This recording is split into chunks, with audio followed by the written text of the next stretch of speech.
اور وہ آدمی جو ساری عمر اپنے باپ سے پیسے لیتا رہا ہے، جس وقت ابو کا ہاتھ ایسے ہوگا نا، میں زندہ نہیں بچوں گا کہ میرے سامنے میرے باپ کا ہاتھ پھیلا ہوا ہے۔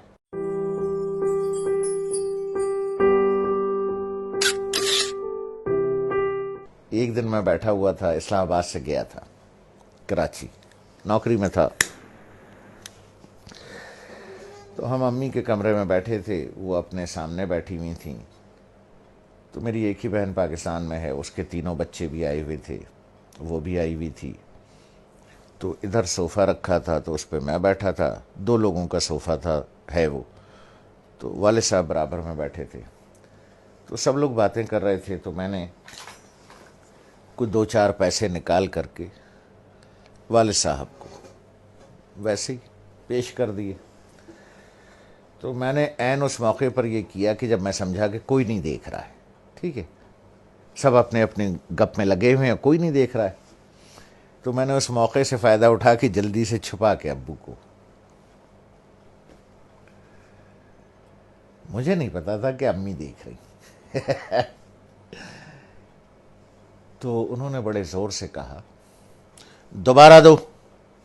جیسے وہ ذرا سختی سے بات کرتی ہیں، تو مجھے یہ تو پتا چل گیا کہ انہوں نے دیکھ لیا، تو میں سوچ رہا ہوں کہ یہ کیوں کہہ رہی ہیں دوبارہ دو۔ ان کا نواسا ساتھ بیٹھا تھا، حمزہ، جو ماشاءاللہ 6.25 فٹ کا ہے، اس وقت 6.25 فٹ کا تھا، تو مجھے تو انہوں نے بہت سختی سے کہا دوبارہ دو، اور اپنے نواسے سے کہا حمزہ دیکھو ماموں نانا کو کیسے پیسے دے رہے ہیں۔ تو میں نے جیب سے جو بھی پیسے نکالے یہاں رکھ کے والد صاحب کو ایسے یوں کر کے چھپا کے پیش کر دیے، تو ابو نے اٹھا لیے، تو دوبارہ جب امی نے کہا کہ دوبارہ دو، حمزہ دیکھو ماموں کیسے پیسے دے رہے ہیں نانا کو،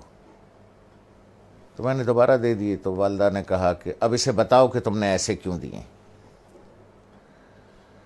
تو میں نے کہا دیکھو بھائی حمزہ میاں، یہ میرے والد صاحب ہیں، میں ساری عمر ان کے ہاتھ سے پیسے لیتا رہا ہوں، اب میں نے یوں نکال کے پیسے دوں گا تو میرے والد صاحب کا ہاتھ یوں ہوگا،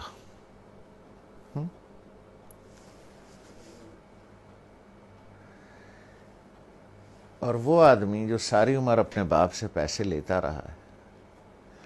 جب میں نے کہا اپنے بھانجے سے، میں نے کہا حمزہ میاں جس وقت ابو کا ہاتھ ایسے ہوگا نا، تو میں تو مر جاؤں گا، مجھے ہارٹ اٹیک ہو جائے گا، میں زندہ نہیں بچوں گا کہ میرے سامنے میرے باپ کا ہاتھ پھیلا ہوا ہے، اس لیے بیٹا میں ایسے دیتا ہوں یہاں رکھ کے کہ والد صاحب یہاں سے اٹھا لیں، انہیں میرے سامنے ہاتھ نہ پھیلانا پڑے۔ جس طرح سے پرانے وقتوں میں بادشاہوں کو نظر اور نیاز دی جاتی تھی نا یوں کر کے، اور بادشاہ اگر قبول کر لے، اٹھا لے، تو وہ نیاز قبول ہو جاتی تھی، جیسے آج بھی مزاروں پر ادھر ادھر پیروں کو ایسے کر کے نظر دی جاتی ہے، پیر صاحب ہاتھ لگا دیتے ہیں یا کبھی کبھی اٹھا بھی لیتے ہیں، تو سمجھیے وہ نظر اور وہ نیاز قبول ہو گئی۔ تو میں نے کہا بچے جس وقت میں یوں کر کے دوں گا اور ابو کا ہاتھ ایسے اٹھے گا، میں تو مر جاؤں گا بیٹا،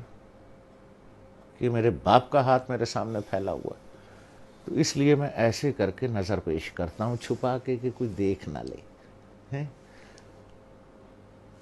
کہ باپ ہاتھ پھیلا رہا ہے، نہیں نہیں نہیں، باپ نظر قبول کر رہا ہے، اس نے ہاتھ لگا دیا تو قبول ہو گیا۔ اب وہ حدیث مبارک کا مفہوم ذہن میں لائیں، جب سرکار رحمت اللہ عالمین صلی اللہ علیہ وسلم نے بیٹے کا گریبان پکڑ کے کہا کہ تو اور تیرے پاس جو کچھ ہے تیرے باپ کا ہے، لوگ بھاگتے ہیں، میں آخری بات کروں، لوگ بھاگتے ہیں وہ فلانے پیر صاحب سے دعا کرا لیں، ہیں جی، وہ فلانے مزار پہ دعا کر لیں، وہ پیر صاحب کا جھوٹا پانی پی لیں، ہیں جی، وہ پیر صاحب کی جوتیاں اٹھا لیں، بخشے جائیں گے، ثواب ملے گا۔ ارے یار 2 عدد پیر تمہارے گھر میں بیٹھے ہیں،